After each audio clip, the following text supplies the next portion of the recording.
മീനച്ചാർ ഉണ്ടാക്കാം. അതിന് 1/2 കിലോ ചൂരമീനാണ് ചെറിയ കഷ്ണങ്ങളാക്കിയിട്ട് നുറുക്കിയിട്ടുണ്ട്. അതിലേക്ക് മഞ്ഞൾപ്പൊടി, ഉപ്പ്, മുളകും പൊടി മിക്സ് ചെയ്ത് വെച്ചിട്ടുണ്ട്. ഇനി അത് വറുത്തെടുക്കാം. ചട്ടി ചൂടായി. ഇനി അതിലേക്ക് ആവശ്യത്തിനുള്ള കുറച്ച് വെളിച്ചെണ്ണയിലാണ് വറക്കുന്നത്, പിന്നെ എണ്ണയിൽ മിക്സ് ചെയ്യും. കുറച്ച് വെളിച്ചെണ്ണ ഒഴിച്ചു. ഇനി അത് ഇനി കുറച്ച് മീൻ അതിലേക്ക് ഇടാം. വെളിച്ചെണ്ണ നന്നായി കാഞ്ഞു. ഇനി മീൻ കഷ്ണങ്ങളിടാം.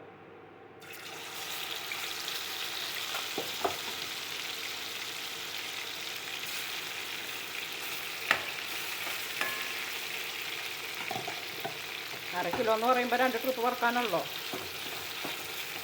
3 ട്രിപ്പ് ഉണ്ടാവും.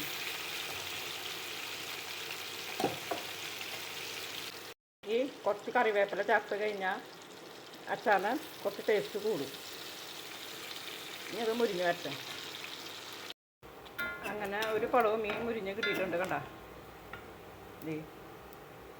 ഇതുപോലെ മുരിച്ചെടുത്തിട്ടുണ്ട്.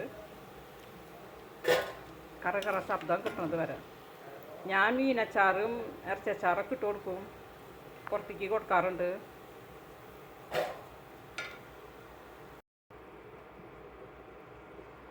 അങ്ങനെ അടുത്ത പടവ് മീനിട്ട് കൊടുക്കാം.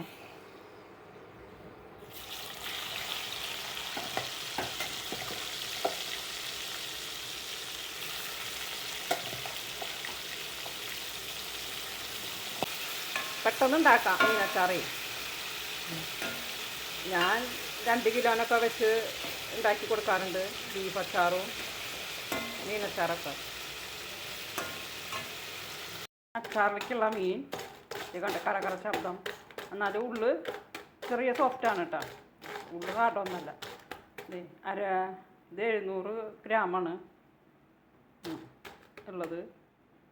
ഇത് വറുത്തപ്പോൾ ഇത് ഇത്രയ്ക്കുള്ളൂ. ഇനി ഇത് നമുക്ക് ഇഞ്ചിയും വെളുത്തുള്ളിയൊക്കെ പൊളിച്ച് അച്ചാറ്. 100 ഗ്രാം വെളുത്തുള്ളി, 100 ഗ്രാം ഇഞ്ചി, കറിവേപ്പില, പച്ചമുളക്, ഇതൊക്കെ നമുക്ക് ആദ്യം എണ്ണ ഒഴിക്കുക. ഇനി എണ്ണയിലാണ് കേട്ടോ ചെയ്യുന്നത്. എണ്ണ ഒഴിച്ചു. ഇനി അതിലേക്ക് ഇഞ്ചി വെളുത്തുള്ളി ചേർക്കാം. ഇഞ്ചി, വെളുത്തുള്ളി, പച്ചമുളക് അതൊക്കെ മൂത്ത് വരട്ടെ. അതിലേക്ക് കുറച്ച് ഉപ്പ് ചേർത്തു. ഇതൊന്നും മൂത്ത് വന്നിട്ട് നമുക്ക് മുളകും പൊടി ചേർക്കാം.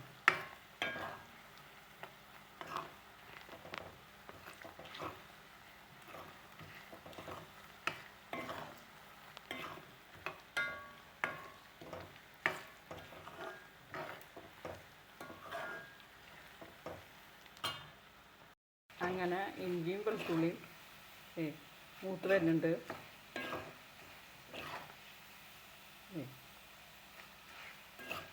ഇനി അതിലേക്ക് നമുക്ക് മുളകും പൊടി ചേർക്കാം.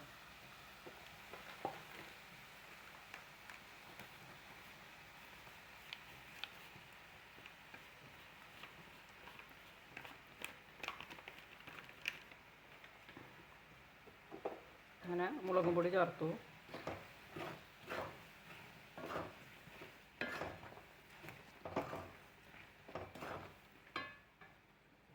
ഇനി അതിലേക്ക് കായപ്പൊടി ചേർക്കാം.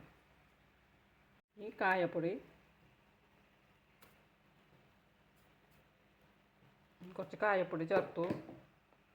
ഇനി ഒന്ന് മൂത്ത് വന്നിട്ട് നമുക്ക് അതിലേക്ക് വിനീഗർ ഒഴിക്കാം.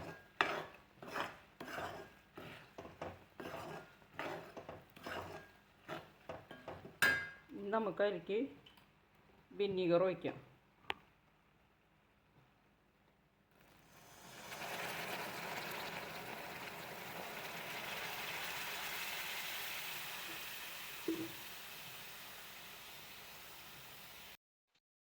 വിനീഗർ ഒഴിച്ചു. അത് തിളച്ചു. ഇനി എരിവ് ബാലൻസ് ചെയ്യാൻ ഒരു പിഞ്ച് പഞ്ചസാര.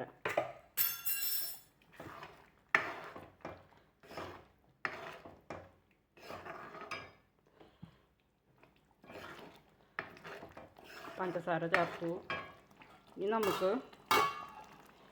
വറുത്ത് വച്ചിരിക്കണ മീൻ ചേർക്കാം.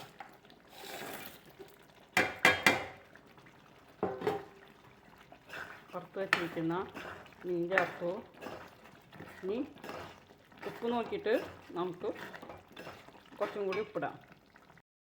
അങ്ങനെ ഉപ്പ് കുറവുണ്ടായിരുന്നു, അപ്പോൾ ഒരു ടീസ്പൂൺ ഉപ്പ് ചേർത്തു. ഇപ്പോൾ എരിവൊക്കെ ഉണ്ട്. ഇനി എരിവ് എല്ലാവരും പിടിച്ച് വരുമ്പോൾ അതൊക്കെ നാളെ കാലത്തേക്കാകുമ്പോഴേക്കും അതൊക്കെ ഓക്കെ ആവും. ചൂടാറും ഇന്നൊരു ദിവസം ഇരിക്കണം. അപ്പോൾ അത് നല്ല അച്ചാറാണ്. അപ്പം ഞാൻ അച്ചാറിട്ട് കൊടുക്കാറുണ്ട്. ഇതില്ലേ നമ്മളെ കൊഴുവ അച്ചാർ ഭയങ്കര സൂപ്പറാണ്. ഇട്ട് കൊടുത്തിട്ട് എല്ലാവർക്കും ഭയങ്കര ഇഷ്ടമായി. ഈ അച്ചാർ ഇട്ട് കൊടുത്തും ഭയങ്കര ഇഷ്ടമായി. അച്ചാർ റെഡി. ഇനി നാളേക്ക് ഇതൊന്ന് പറ്റി വരും. ഇതിലെല്ലാം മസാലകളൊക്കെ പിടിച്ച് എരിവും എല്ലാം പിടിച്ച് കറക്റ്റായിട്ട് വരും. അപ്പോൾ നമുക്ക് തീ ഓഫ് ആക്കാം. ഈ വീഡിയോ ഇഷ്ടപ്പെട്ടാൽ ലൈക്ക് ചെയ്യണം, ഷെയർ ചെയ്യണം, ഒന്ന് സബ്സ്ക്രൈബ് ചെയ്യണം.